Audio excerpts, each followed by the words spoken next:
เคครับ อันนี้ดาบโปโอไดโตะนะครับจากร้านพี่หนุ่มเอ็กซอสนะครับผมเป็นสเกลดาบยาวนะครับเป็นน่าจะซันชากุโตะประมาณนั้นนะครับเอาละครับเรามาลองกันดู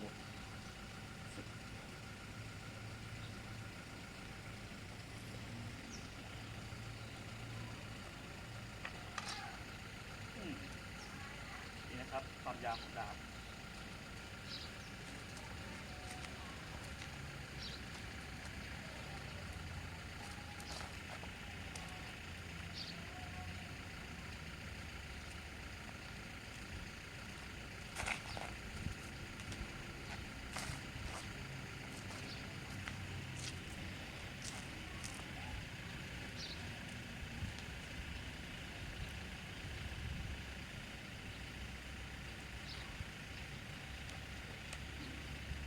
ครับบาลานซ์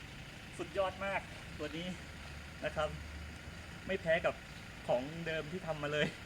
ฮะสเกลความยาวใกล้เคียงกันน้ำหนักใกล้เคียงกันสมดุลเยี่ยมครับผมขอบคุณครับ